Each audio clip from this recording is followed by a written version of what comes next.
Welcome to week 5 of the Gambling Show. I'm here with Yanni. How's it going, man? How you doing, buddy? Banger Thursday night game. That was awesome. Is Kirk all the way back? 100%. Hell yeah. 100%. He said on Colin today, dude, he said like he just did not feel right. He said, I was rusty. I didn't feel good the first week. I'm rolling. I think he's going to keep it going. Hell yeah. All right, let's get into the week 4 recap. I'll start first. So the first game I had a bet on and I lost was the Saints Falcons under 41.5. This was an interesting one. I got a call from a sharp on Sunday morning. Shout out to the homie Adrian, who told me I was crazy for picking a 41.5 point total under inside a dome. It hadn't occurred to me. I didn't really like either of these offenses. I thought maybe I stepped in it, but I still went into that game with blind confidence. Half, I think like the total was already at like 34. I had already chalked the bet up as an L. In the second half, the offenses were struggling. I believe it was like 4 minutes left to go. The Saints ended up getting inside of the Falcons' 20-yard line. They were down like 5 points, right? So a field goal doesn't help, but it was at the point where a field goal would have pushed the total over the 41 and a half. Dennis Allen somehow decides, I don't know who kidnapped Dennis Allen, but he decided to go for it on fourth down. They missed the fourth down conversion. The Falcons had the ball back with like 3 minutes left to go in the game, right? All they had to do was get one first down. The Saints would have been out of timeouts, and the game's over. They did not get a first down, punted it back to the Saints. The Saints march all the way down, get a touchdown. It goes over the 41 and a half. Falcons march back again. It seems like all they can do is win in the last possession, right? And Young Hoku hits a 50-plus yarder to win the game. My process was bad. It was kind of close at the end, but I deserve to lose that one, is the moral of the story. Next one was the Packers minus 2.5. This one was another one that just right out of the gate was not close. I believe the Vikings climbed to a 28-0 lead. It was terrible. Jordan Love had thrown 3 interceptions. Nothing was going right. In the second half, the Vikings kind of laid off the Packers a little bit, playing more prevent. Jordan Love racked up yards chasing the lead, and I believe it ended up being like a 31 to like 28 ball game or something. It actually the score was much closer than the game flow would indicate. It was the wrong side of the bet. I think my main mistake was putting so much confidence in Jordan Love. Listen, it was his first week back from an injury. He looked rusty, and quite frankly, Jordan Love, he can do some things that hardly anyone else in the NFL can do, and he can also throw some really dumb interceptions that tank your team's chances of winning a week. Wrong side. Colts plus 2.5. That was a head-to-head. I'm going to save that one for Yanni. Titans money line. This was the first leg of the Monday night parlay, which hit, by the way. This was exactly what we told you it would be. The Dolphins are just completely broken without Tua. They can't do anything without him. The Titans, Will Levis went out like on the first drive. Was that a good thing for the Titans? I don't know, but at least he stopped turning over the ball. I think he turned it over like in his first drive. I was sweating a little bit. He goes out with a shoulder injury. Mason Rudolph comes in. The Titans don't play particularly good football, but their defense is good, and that was enough. Bet on the defense. Then the Lions minus 3.5. This was another one. A lot of Seahawks fans are patting themselves on the back for a moral victory, keeping it within 2 touchdowns of the Detroit Lions. We were happy to take the minus 3.5. The Lions were leading the entire game. Wasn't particularly close. Both of the offenses looked nice, and it was a nice game to watch. Felt good being on completely the right side of that bet. So I had another winning week at 3-2, and I hit a parlay. And it was my first week in the green of the year. Unfortunately, I was so far in the red to this point that I'm still minus $467.17 on the season. And my season record climbed from 6-9 to 9-11. So that's where we're at. We're going to continue to build on the performance, continue to build on good gambling performances, and we'll work our way out of the hole here soon. Yeah. So for my week, pretty straightforward. I mean, Ted kind of hit on our two agreement picks, right? Not much to say about it. Dolphins are done without Tua. Lions, really good example of why you probably want to look at the context of wins in the NFL. The Seahawks were getting way too much hype for beating backup quarterbacks and low tier teams. I did tell Ted I would consider them a more legitimate team. I would consider them a team that could maybe win a wild card round game this year if they beat the Lions. Even with a generational showing from Walker, they just don't get there. So what happened on our head-to-head, right? I took an L. We are now 1-1 on the year for the Steelers versus Colts game. To me, it was pretty straightforward. I felt like the Colts defense was really bad. I felt like Justin Fields would have his best game of the year. I felt like the Steelers would go off and be able to move the ball at will. All of that was true. Pickens fumbled the ball on like the 15-yard line. That was a big swing in the game. And then the biggest swing that I thought, my biggest kind of thing I was hinging my bet on, I made a point to say it last week, was that Anthony Richardson will turn over the ball at some point in this game, and that will be the difference. He goes out early in the game. Joe Flacco comes in. Joe Flacco is generational off the couch. That's sort of like his thing, I guess. And Michael Pittman has his best game of the year. The offense is flowing really nicely. And they lost. They lost by a score. Some garbage time production in there too. So maybe that wasn't the only factor, but I do think that's pretty important. I think not having the turnovers and being able to pass the ball, bad injury luck, it happens. Buccaneers kicked the crap out of the Eagles. Again, not a whole lot to say. The Eagles didn't have their weapons. I thought that was a really easy bet. I had no trepidation whatsoever about it. Even with the Bucs banged up secondary, they were able to pretty easily win the game. Browns. I was really salty about this one. Ted made a point again to say I texted him, right, lock me in on this thing early because I was so confident in it. Deshaun Watson had his best best play as a Brown or whatever, most productive play, an 80-yard touchdown to Amari Cooper that was called back on a really, really tough, what was referred to on Twitter as a fantasy holding call, or as a phantom holding call. I don't know what happened there, man. I really don't. Conspiracy theories, right, can run amok. I was salty about it though. I think they would have won that game if that pass had stood. Second week in a row that I've just had a weird game-winning or game-tying drive called back on a funky officiating thing. I'm salty about it, but that's okay. That's how it goes. Made up some room. I'm at about minus 190 on the year so far, and I'm 10-10 overall. Hopefully this week we keep eating into the little hole I dug for myself. I'm very happy to be 500 and trying to get above it now. Yeah. One of us finally isn't losing, so hopefully good week here Right. for Yanni, and you'll be in the green and over Right. 500, and one of us can be winning. Just really quick before we go on, I'd just like to point out that Anthony Richardson, before he got injured, drove down the field in like 5 plays, scored a touchdown. Yeah. Steelers That's elite what defense. that's what he does. All right, time for the week 5 picks. I will start first. I'm taking the Jets money line. I'm taking the 49ers minus 7.5, and I'm taking the Saints Chiefs under 43.5 as single bets. And then I am parlaying the Redskins -3, and I'm parlaying the Packers -3. If the parlay hits, that returns $342.75. There's other return on the single bets of $598.20. So on a 5-0 week, I can win $940.95. The ticket costs $400 because we're putting the parlay. There's one $100 parlay. And again, I put myself in this position. If I have a 5-0 week, we can finally get in the green. That would be nice.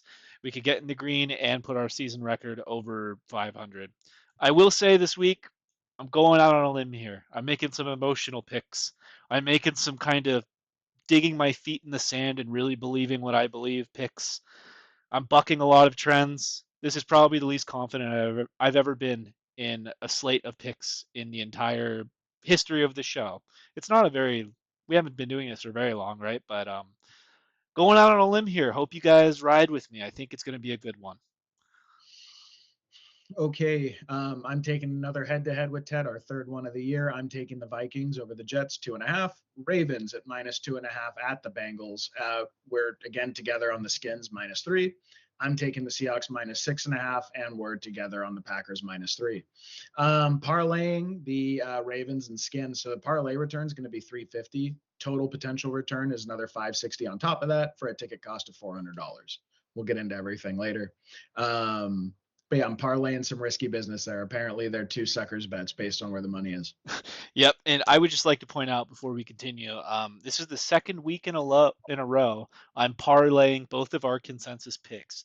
Last week it resulted in my first parlay win of the year, so hopefully we're smart. Hopefully we're smart. And I guess I'll start out with this one. This is going to be our head-to-head. It's the Jets at the Vikings, even though they're not actually going to Minnesota, they're going to be in London. Yanni's taking the Vikings -2.5, and I'm taking the Jets money line, which for all of you not real gamblers, which I don't think there's probably many of you that watch the show, but money line just means to win the game. The over under in the game is 40 and a half. And the money and bets breakdown is pretty interesting. So 27% of the money is on the Vikings against the spread, and 21% of the money is on the Jets money line. And then 76% of the bets are on the Vikings against the spread, and 28% of the bets are on the Jets money line.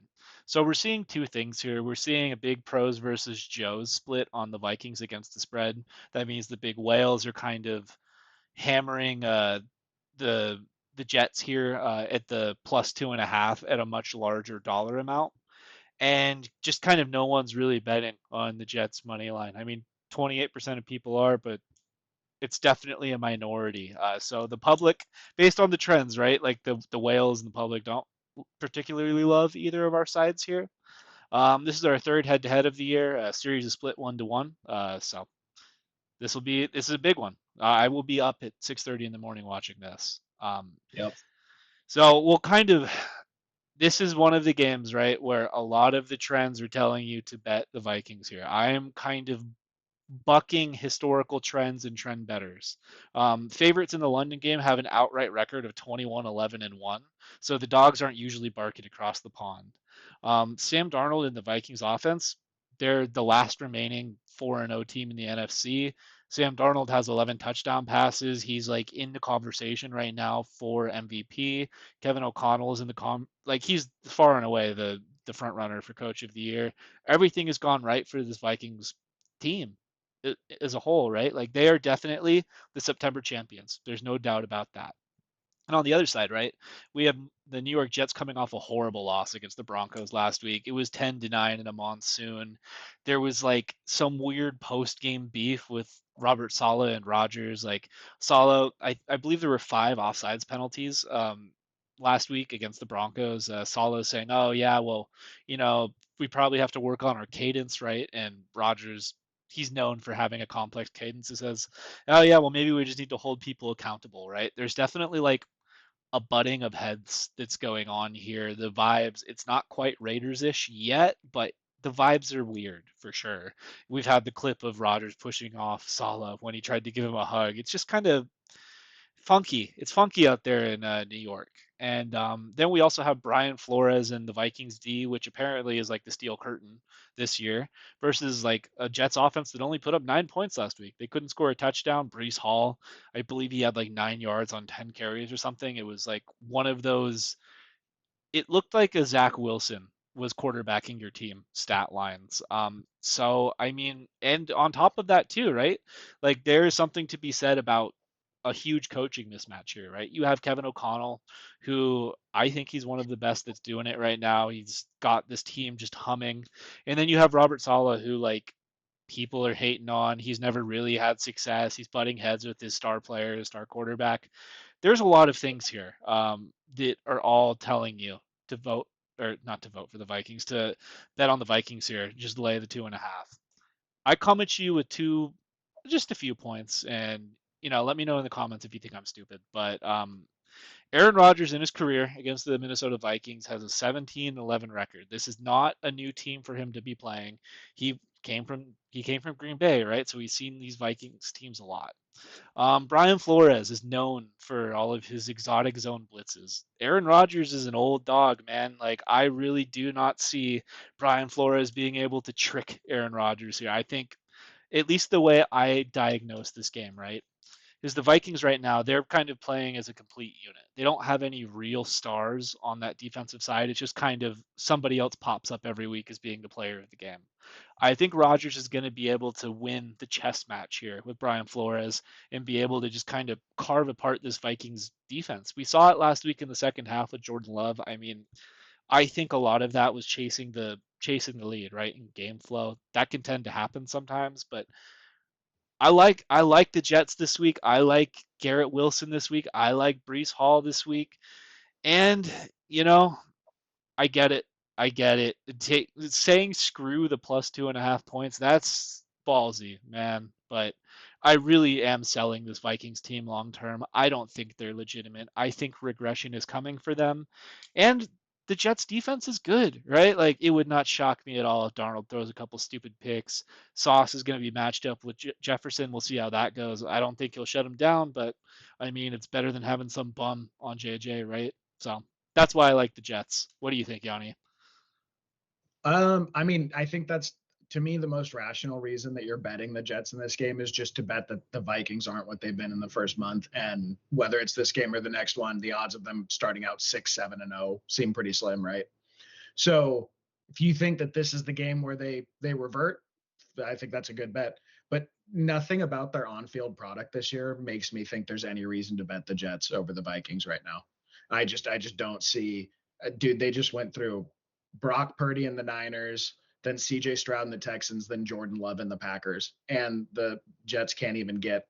There's nothing right on the Jets team right now. Nothing.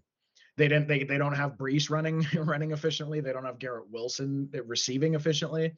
Um, Brian Flores is probably coaching the best defensive scheming that we see in the NFL this year. This year, not overall, but and for as much as I love Saleh and as good of a defensive coordinator, and he seems like a good person too, like he's a cool guy. I don't think he's a good head coach. Culture in decline. Teams have performed totally differently. I think if it I'm not sure what is so appealing that's getting all this money on the Jets. It has to me, it has to simply be uh, the Vikings are going to regress and this is the game. That's fine if that's the bet. I don't see it. I Uh, think Aaron Jones is going to run all over. I think Addison being back last week, the offense looked even more explosive than it has previously.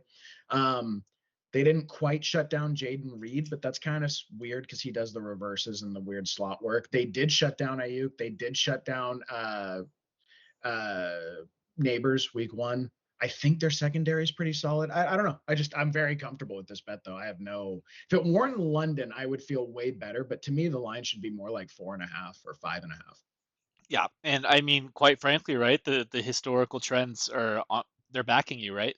Favorites in Yeah. London apparently are a wagon. I think I can't get inside the brain of bettors, right? But when you look at the Vikings' impressive three-game winning streak, right, against the 49ers, against the Texans, against the Packers, I think that there's one thing that all of those teams have in common, and it's young quarterbacks. It's young quarterbacks that Brian Flores was able to take advantage of with his scheme.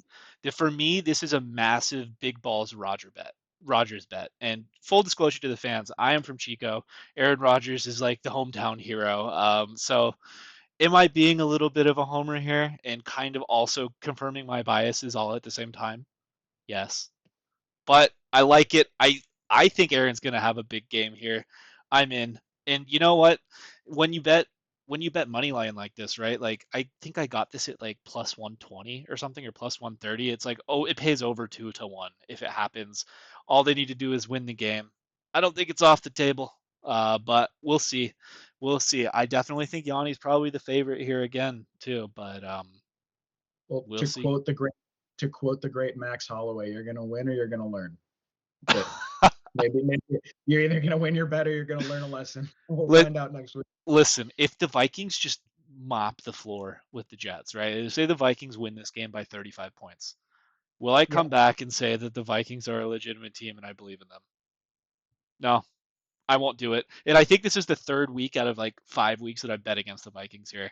I am just waiting for it to happen. I'm just sitting here like an idiot waiting for it to happen. Who knows? I could be stubborn. I could just be tanking myself here, but we'll see. Go Rodgers, baby. It's your record, man. Okay, not a whole lot of notes on this game because there's not a whole lot to say like analytics wise, right? You can get into the numbers. It's two bad defenses going against each other in a division rivalry, and that's going to be the Ravens at the Bengals. It's pretty crazy to say the Ravens are a bad defense this year, but they've performed really poorly. It looks like they're missing Mike McDonald. It looks like they're missing some of those pieces they lost, whatever it is. I'm taking the Ravens at -2.5. 44% of the money's on the Ravens against the spread compared to 60% of the bets, which means I'm kind of being a casual here, right? I'm taking the whatever, taking the cheese, taking the bait. Vegas sets these lines in such a way that idiots like me will take that side and the sharp guys will take the Bengals. Look, You're getting plus 2.5 on the Bengals at home, division rivalry game. Joe Burrow's looked really, really good the last 2 weeks, man. He's starting to hit some of those Joe Burrow throws. Me and Ted had sort of cited earlier in the year, like, is this thing really going to go off the rails? It was a pretty novel injury for quarterbacks to have. So there's not like an injury history about it. We really didn't know. And when he's doing shit like he couldn't hold the water bottle, all of a sudden it starts confirming all this worry. It looks like the last 2 weeks he's come around. It looks like T. Higgins coming back's really helped. An interesting thing is T. Higgins has out targeted Jamar Chase 13-11 on first read target share since he's come back. Yosivas looks like a hit. Burton looks like a hit player. The rushing game is really good. I totally understand why there are reasons to believe in the Bengals. So to me, I think there's a significant difference between the Bills and the Bengals in talent. I think there's a significant difference between the Chiefs and the Bengals, even though they played each other tight. I don't classify them in the same range, right? I think the Ravens have been in here in the trenches against these elite teams playing really good. I know the Raiders, but they always blow a weird game when they have a lead. I don't know why they do that. For the most part, they're really playing good football, man. Lamar has never had a rush game like this with Derrick Henry, ever. Never. Derrick Henry, I think, is at 180 yards over expectation this year. He's like one of the most efficient rushers in the NFL so far this season. That big chunk run he had last week, just awesome. The to me, it is simply a bet that the Ravens will be able to keep the ball out of their hand and that the Bengals won't be able to stop them. And the Bengals will drop back and they're going to try to air it out. And the Ravens' pass defense has been really soft this year. They've given up explosive plays, and that's going to sort of be what it comes down to in my mind. But I would say so long as the Ravens are running the ball, they're gonna bleed the clock. They're going to go up in a lead. Joe's going to be passing a bunch. I wouldn't be surprised if Joe Burrow has 40 pass attempts this week. And to me, no matter how bad the Ravens defense has been, the Bengals are a significantly worse defense. Significantly worse. So they're a worse defense with a worse quarterback. Are their weapons the same? I actually would say the Bengals win in weapons, right? But the running game to me is such a huge. I love what the Ravens have transformed their offense into. Not for fantasy, as a Mark Andrews owner, as a Zay Flowers believer, it's been extremely frustrating for fantasy for the receiving options. But yeah, dude, Derrick Henry's the man. Derrick Henry is the man. I saw this crazy thing that it's like since 2015, every year he's been the leader in rush yards from like either it's 2015, 2016, or maybe it even went back as far as like 2013, 2014. He's led the league in most yardage by a rusher every single year for the last like 8 or 9 years. And that means aggregate, not per season. Just when you add it up, he is the most prolific rusher in football right now. I think he's going to keep it going, man. I think they're going to kick their teeth in. I really do. I think the Bengals are circling the drain, which is crazy. It's crazy to say what they came into this year with. I wouldn't be surprised to see T. Higgins get traded at some point. I don't think they're a good football team. Yeah, there definitely is some weirdness going on with the Bengals. To me, this was a stay away entirely for me. Do I think the Ravens probably win this game? Yeah. Right now they're set up with Derrick Henry, the battering ram. I think Lamar Jackson has dropped back to pass like 32 times in the past 2 weeks or something. He doesn't really Yeah. have to do much because they're just running it down your throat against a defense that hasn't had success really stopping anyone this year. My main concern about this game, and you kind of touched on it a little bit, it's that Joe Burrow looks good and the Bengals passing offense is looking better, right? And I think this is a big difference in the Ravens defense from last year to this year. Right now, the Ravens are still far and away the number one team against the rush in the NFL, but they have just been getting carved up in the passing game. Like Dak threw all over them. Like Andy Dalton had great success against them. So they have like this weird thing, and it's probably because their pass defense isn't good, right? Where they have a proclivity to just blow games sometimes, right? Like against the Raiders, like they blew that one. Like Yep. I don't know. Like the AFC North can get a little weird, right? There are the trends. So for all of those reasons, this was a completely. I'll just sit on the couch and watch this one. But I don't know. Best of luck to you, man. I mean, it seems pretty split to me. Like you can say 44-60 is like sharp money on the Bengals, but that's still pretty even to me. Best of luck to you though. I'll just tell you, the way it gets out of hand is the Bengals go up 10 or 14 points, and then the Ravens can't lean on the rush, which is it's totally possible. Like that's the way.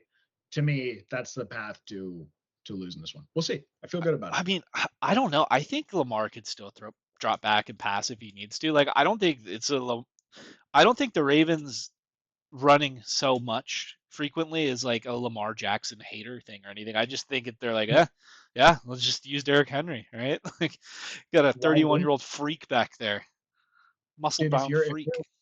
you're getting 150 rushing yards on like 25 attempts, yeah, you're just gonna hand it off every time. Why wouldn't you? But I'm just saying that it does neutralize that whole kind of keep away ground and pound. If you go down 14 and you start running out the quarter, you can't do it. You can't have like an 11-minute drive when you're down 10 or 14 in the second half. So I don't know. We'll see. Yep. All right, next one is our first consensus pick of the week. It's the Browns going into Washington to play the Redskins, and we're both on the Redskins -3. The over/under on this game is 43.5. 71% of the money is on the Redskins here, and 67% of the bets are on the Redskins here. So this is like a pretty clear favorite from the bettors. There's no real weird whale money stuff going on. Like I said, first consensus pick of mine and Yanni's of the week, and we were 2-0 in week 4. It led me to my first parlay hit of the year. So right now, Jaden Daniels and the Redskins offense are absolutely rolling. Over the past 2 weeks, they've scored 80 points. Cliff Kingsbury is opening up the playbook to Jaden. They're starting to push the ball down the field a little bit more, and they haven't missed a step. It looks so good for them right now. The Browns are coming off like a horrible, horrible L against the Raiders. Like whether or not the fix is in to try and get Deshaun Watson out of the league or not, who knows? But it's got to feel bad right now in Cleveland. The analytics say that Tug was better. And is it sticky against a bottom 5 defense, right? This Redskins team, they have a terrible defense. They cannot stop anyone unless you're the Arizona Cardinals for some reason. That only 14 points against them kind of confused me. But I would still call this Redskins defense very bad. And in theory, this would be a good Deshaun Watson game. This would be a good Jerome Ford game or Dante Foreman or whoever it is they decide to roll out there. And then Jim Schwartz is facing a rookie quarterback. Usually, when you get a defensive genius like Jim Schwartz against a rookie, that's a good bet. But we're planting our flag here that Jaden Daniels is just built different. This guy looks so prepared for being in the NFL. Like, I mean, you look at guys like Caleb and Bo Nix, and they're just taking beatings out there every week. It does not look right yet. Jaden looks Jaden looks great. Jaden looks ready for the spot. So I'm not that worried about Jim Schwartz and the Browns defense. By the metrics, they're actually kind of middle of the road this year. They haven't been the elite unit they were last year. -3 is a good number. If the Redskins only win by a field goal, we're pushing. So that's why we're on it. Yanni, you got anything to add to this one? Anything I missed? I mean, anything you missed? No, you did a good job, man. I would say that the Browns defense is not what we thought. That's the biggest thing. Is like last week, dude. If you can't bring home that game, a no Devontae, no Max Crosby, Zamir White injured, Brock Bowers underperforming Raiders. Oof, oof. And we just don't know, dude. For all we know right now, the Skins might have found a mini Lamar Jackson or a better passing Lamar Jackson. Dude, the range of outcomes are on the table right now. The Jaden Daniels is anything from like a 1 or 2 year wonder where he's going to get injured like Kyler Murray maybe toward the end of the year and he falls off. That's totally possible. Or he might legitimately be a Lamar Jackson if he could pass like a top 10 passer in the league. And God, man, who knows? Really exciting to me. And to me, I think like this number should not look like that if they're legitimate. I was surprised to know this week the Skins are the #1 rated pass blocking O line in football, which is pretty surprising from where they were last year when Sam Howell was the most sacked quarterback in football. So I think that's a really big factor is they're keeping him upright. And then just something for me, dude, like going into this year, how big of a Jaden guy I was. And for years how big of a Terry guy I've been. I've had him on like a roster every year, at least maybe two. To see them clicking like that, dude, it's like when DJ Moore finally started to get his quarterbacks or whatever it is, these late career breakouts a little bit later where someone's been really talented and they finally get there. I think their connection's actually getting to the point where it's going to be one of the more special ones in football. And so I expect them to keep it rolling. Brian Robinson Jr. is a game time decision, but it looks like Eckler's back. It looks like the rest of their receiving core is coming around. I think they're going to keep it rolling. I think they're a really good football team, man. I think Cliff Kingsbury's in his bag, dude. This is his thing. is this style quarterback, and I think it's a really interesting marriage between the two of them. So yeah, they're going to keep it moving. Hell yeah. All right. Next one is me. The Cardinals are going into Levi's Stadium to play the 49ers. And I'm doing the homerist pick of homer picks. I'm taking the Niners minus 7.5. The over/under on this game is 49.5. So Vegas is saying points, points, points here. 46% of the money is on the Niners against the spread, and 58% of bets are on the Niners against the spread. I would say that's not really significant in terms of like anything you could take away from the betting.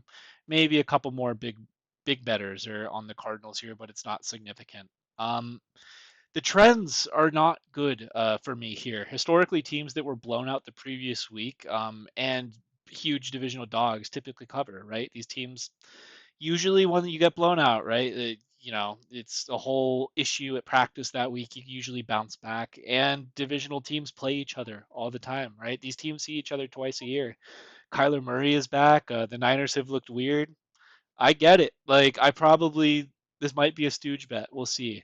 I'm also laying 7.5 points just from like a number standpoint, right? This is like a bad number. I'm getting the wrong side of the hook. If it's a touchdown win, which is still a pretty I wouldn't call it good for this game, but I mean that's a lot of points, right? Like I need more than a touchdown here. So almost calling it a blowout. Listen, man, I'm making this bet for a couple of reasons. These 49ers fans out here, you guys are just so pessimistic. Lighten up, boys. We're undefeated at home this year. Brock Purdy is playing the best football he ever has, man. The Cardinals started out hot and they've struggled the past 2 weeks. Kyler has looked off. It, I don't know, man. The Niners, they've been injured this year and their stars are rusty. So, I mean, I get it. There's a lot of freak out right now here with the old 49ers faithful, right? Like that loss against the Rams, blowing that game against the Rams was probably the worst possible thing for 49ers fans' mental health I think I've ever seen, right? Like it always gets louder when you lose, but when you lose a game like that, especially to a Rams team that had nobody in and you already had all the offseason issues, right? It just gets loud, right? You have like even the Niners fans are beefing with the beat reporters right now. Today, Kyle Juszczyk accused Grant Cohn of checking out other people's peckers in the locker room. He said it was kind of weird. So, I mean, when does the Yep. positive regression start? Like, when does it start? In my opinion, right? This 49ers team that is built for a Super Bowl, right? Like, this is a Super Bowl or bust year for them and they have been underperforming. When does the positive regression start? I'm saying it's this week. Is the 49ers defense washed? By the metrics, they've been failing in some spots. They have that new DC. I forgot his first name. I know his last name is Sorensen, though. He's never coordinated a defense ever, really. Like, you know, it just hasn't looked good. I think they're like 22nd in EPA against the rush or something. They haven't really been stopping anybody in the air. I'm going to go ahead and say they're not washed. They just have too much talent. I think Nick Bosa, this could be a big impact game for him. Fred Warner will be playing this week. There are some Niners fans out there that say he's not. He's playing. This is a big game. I think the Niners know this is a big game too. The boys kind of get up for these types of games, right? Like if you look at week 1 last year against the Steelers, you look at week 5 against the Cowboys last year, these big game spots that aren't a Super Bowl, I guess this 49ers team gets up for. Um, that's my big balls call. Really, I think this is the statement game. I think BA also, this is like even going above and beyond here, but I think this is the game Brandon Ayuk finally shakes off the cobwebs. He's got to be, it's getting weird with him, right? With like, the having the wrong color pants at practice, getting outperformed like by leaps and bounds by your teammates. 49ers fans are pissed off now. They're saying, why did we pay this guy 30 million? We paid the wrong guy 30 million. We should have given it to Juwan. I think this is the name. I think this is the game where Brandon Ayuk turns it on. He's the fantasy player you drafted. He's the real life impact player that we thought he was when we signed him to a $30 million deal. Niners by 2 scores minimum here. I don't think this is close. In Levi's in front of the home barn. We're going to be ready to go. Then side bet for the fans. Brandon Ayuk over 100 receiving yards. You can get that for over 2.5 to 1 right now. Check out your local sports book, see what you can get for it. But this Cardinals defense is not good. I think this is the week. If you traded for Brandon Ayuk in fantasy, I think you're going to be very happy about it. Yanni, thoughts on this? Would you like to talk about how much you love this 49ers team and how positive you are on their outlook on the season? No, I don't want to talk about that. But I would, uh, right. It's me. I'm fans that he's talking about.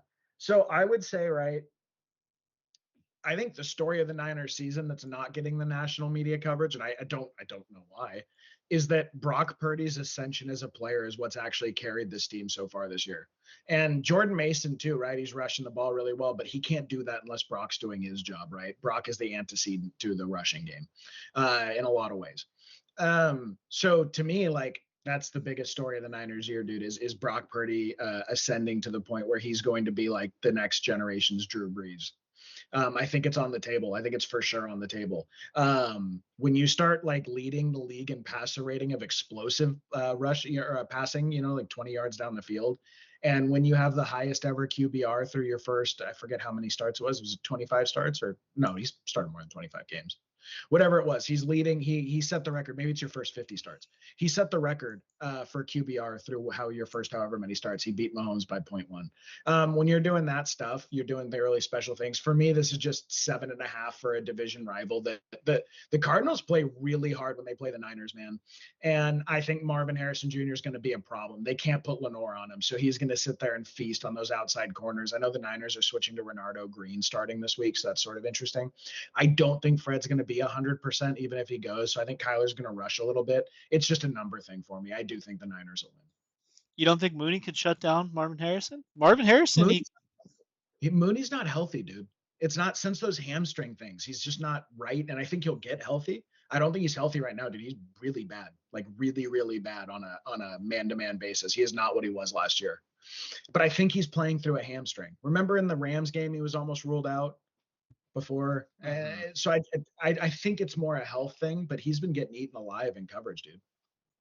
Yeah, Well, we'll see. I'm going full homer on this one, but I I like like it. it, boys. Okay, this one's my bet. Giants and Seahawks, very comfortably taking the Seahawks -6.5 here. I know last week, right? We dogged on the Seahawks against the Lions. This ain't the Lions, man. And I think the read that I have on the Seahawks, and actually Ted had it first. I was sort of on the fence. Are they like a? I thought they would be a team that would compete for a wild card spot this year. Ted thought they were not a playoff team, right? And then when they started winning a few games, I said, well, if they beat the Lions, maybe they're a team that might even win a wild card game. Ted said, absolutely not. They're just not there. To me, my feeling is they're going to be a team that beats less talented teams this year. I think they're a good enough team at this point that I can say if they're playing a team that's less talented and significantly less talented, I'll take the Seahawks every time, man. I think their coaching staff's really good.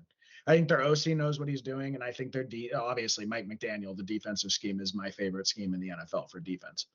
So 85% of the dollars are on the Seahawks against the spread and 66% of the bets. I am unfortunately picking against my second team, my second string fandom in the Giants, and I'm favoring an NFC West divisional rival.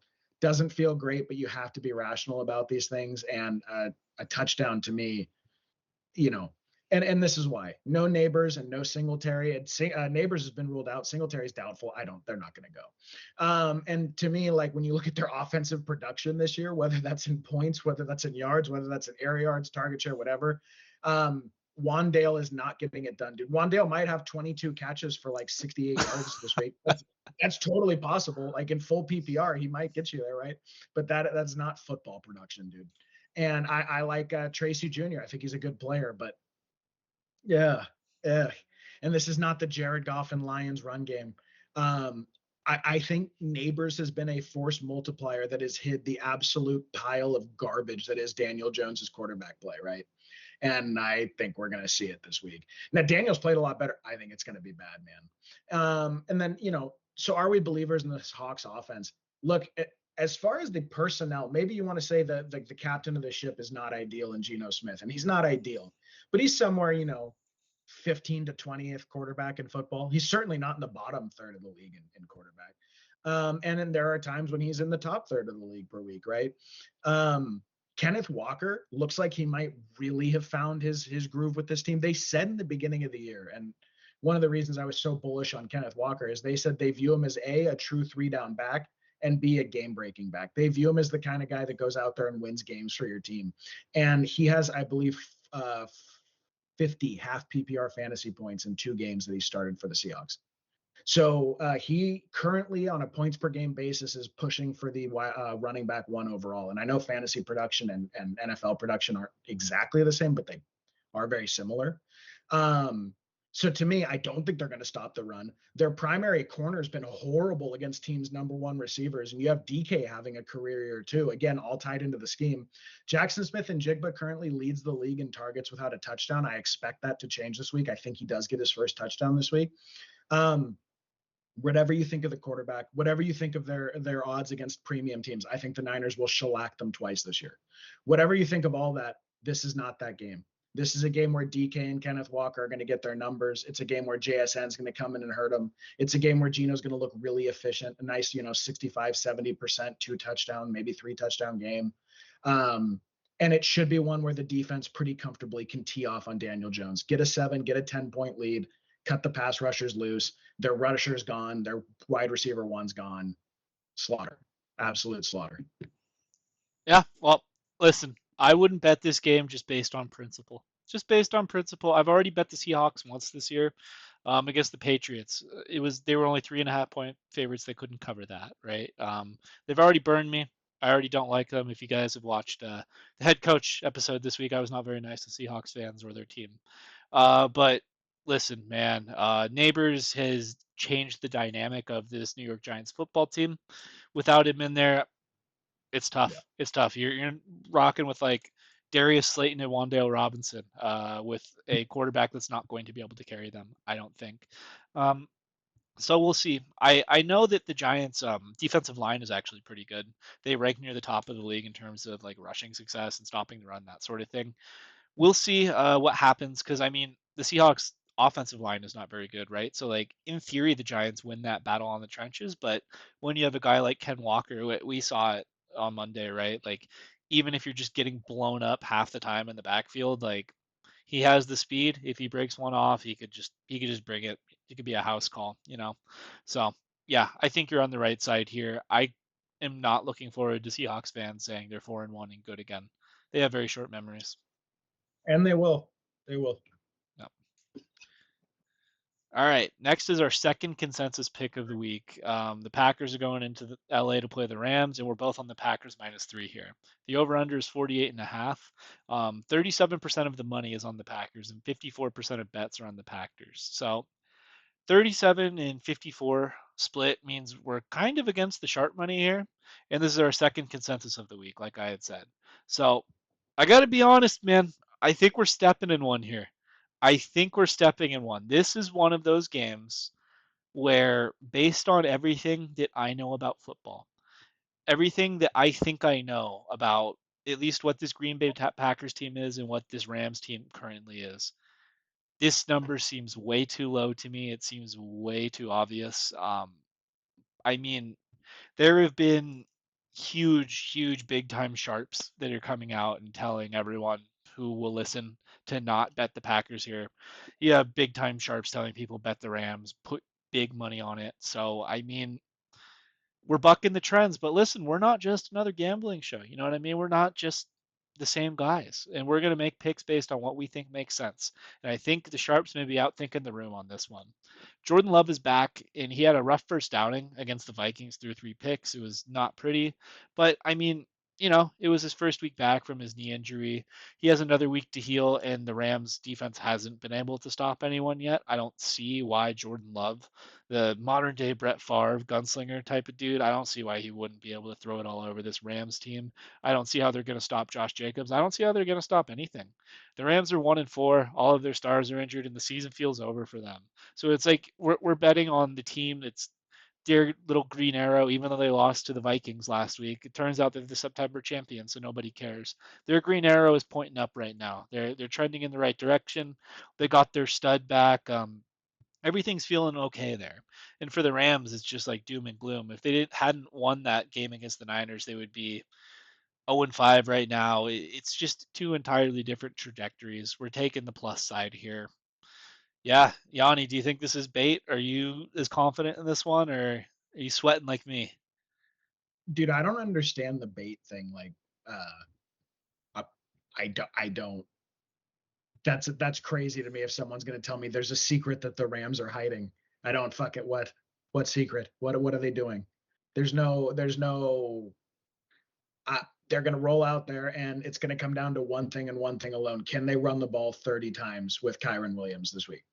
If they can run the ball 30 times, if they can get 150 to 200 yards and 2 to 3 scores on the ground, then maybe through ball control, maybe through 7 to 11 minute drives, right? They can do this. Dude, the Vikings defense has again obliterated the Texans the week before. Obliterated the Texans, held the Niners to 17. They gave up 24 and then held the Giants to 6. They gave up like 23 or 25 to 30 points through the first 3 weeks of the season to two of the three top five best offenses in football, right? You're telling me, you're telling me that Jordan Love can go and put up whatever it was, 450 yards and 4 scores on that team. He can't do it against the Rams. I don't think the game will be competitive. I really don't. I don't care what the Sharps say. I don't care what anyone says. And then credit to the Packers for the depth and the culture they've built there, right? They are technically without two of their top three wideouts, and I believe they're two starting wideouts on the depth chart, right? And Dobbs and Watson. Wicks and Reed are sick players, man. Tucker Kraft's a really good player. Josh Jacobs has the most rushes over 20 yards in football right now and the most carries without a touchdown. You'd have to think that's coming around at some point here. I don't see anywhere where the Rams keep it competitive except for one thing, which is that the Packers are not a horrific, but a bad rush defense. So they're going to try to pound the rock, and maybe they will, but that's it. They have one path to victory. I would say this was the hardest week I've ever had just looking at the lines, right? This is the only Well, game I liked off rip. This is the only one I thought, oh, well, that's easy, right? Like, I don't understand, dude. I really don't. And again, maybe it's like maybe that's part of the learning process of I whatever don't making bets. either. I don't either. That's why I'm nervous. Like, if there was someone on a show that said they had information about why you would pick the Rams, and the person who told them was going to charge them six figures if they had released that information to the public. Good, Is that but I can't. person just full of shit? Possibly. I don't know. It just I don't get it, man. This reminds me of week one last year when I bet the Bengals and like I just ended up with egg on my face. What you said, right? Like the Rams' only path to success here is like just running it 30 times a game, ball control. This Packers team did that to the Colts in a game we thought the Colts were gonna win, but I don't know. I like it. I think it's right. I'm if we're going down on this one, we're going down together, brother. But I think this will. I was confident enough to put it in the parlay. I just hope we're not stepping in it. That's all. All right. And then the last one of the week, the Saints are going into Kansas City to play the depleted Chiefs, and I'm taking the under here at 43.5. 47% of money is on the under, and 82% of bets are on the under. So according to the betting trends, this is a sucker bet, I guess. Listen, the Chiefs have Mahomes, Kelsey, and a bunch of guys off the street left on offense. Are they the most, other than like the Rams, right? The Chiefs are getting up there as like one of the most injured teams in the NFL. Derek Carr and the Saints offense have regressed the past 2 weeks. There was excitement about Clint Kubiak being a head coaching candidate already after 2 games. Derek Carr turned back into a pumpkin the last 2 weeks. It just wasn't good for him, even though it was a competitive game against the Falcons. Like he didn't look great. And Mahomes has just been bad by the numbers this year. I think he's thrown like 4 or 5 picks. He's kind of got like an even touchdown to interception ratio. He hasn't been lighting it up like he normally does. But I totally recognize, right? Like I'm saying take an under point total against Mahomes and the Chiefs. That does not feel good, right? It's always spooky to say that. Dennis Allen, the Dennis Allen under has historically been a great bet with the Saints. He's a defensive head coach. A lot of times they don't want to take risks. They want to kind of play conservatively. Have I milked the Dennis Allen under dry? Last week I was on the Dennis Allen under. It didn't come home. I've been on Dennis Allen unders like 4 or 5 times the previous season. For the most part, they came home, but sometimes they didn't. I don't know, man. I feel like I'm getting close to not betting these unders as much anymore, but it was a tough board. I think 43.5 is a lot of points. I made sure to pay attention to where the game was being played. The Chiefs have an outdoor stadium, Adrian. So We'll see. That's why I'm on the under here. You got any thoughts on this one? Do you think I'm on the right or wrong side? Indifferent? I mean, Kamara's banged up, right? He had the, I think, rib fracture last week. Taysom Hill's out. Olave was coming off the hamstring. You know, I think the Saints are kind of trending downward. And I think the Chiefs are. I don't think Worthy's really performed that well for how everyone treats him this year. And they have Kareem Hunt off the couch. So I don't really. If I had to bet the over or the under, I would bet the under here. So I think that's right. To me, it's just a weird. But you have two good defensive minds on each side of the game, right? So like, I think it's a decent enough call. But we'll see. Also, does Kelsey finally show up? I don't know. I think you're on the right call. I I think think he it's a good. probably has to, right? Like if it's not Kelsey, like who is it gonna be? Juju Smith-Schuster, right? Like if he's gonna Right. have a good game, I think it would have to be here. I don't know, man. Like at least to me, until further notice, the Chiefs are a defensive football team with the best quarterback Yeah. in the world. It is just because the Yep. weapons aren't there. We'll see if they make a move at the deadline. I don't know who would trade with them. I know their cap is screwed. So I expect Amari Cooper to be a Chief by week 8. it's a good shout. All I right. think so. But that's going to do it for us. If you made it through the whole video, thank you. Please like, subscribe, hit the bell. It really helps the channel out. We noticed a lot of people are watching the gambling show the past 2 weeks. We're still under 100 views a video, but to me, I'm basically famous. Yeah, we're grinding. um, Yanni, what's the question of the week for the fans? What was it? What do people see in the Rams this week? I can't figure it out. Um, Okay, let us know. Let us yeah, know. because that mystifies What are me. we missing? Yeah, What are we missing? and then we'll catch you next week for the free agent episode. Thank you.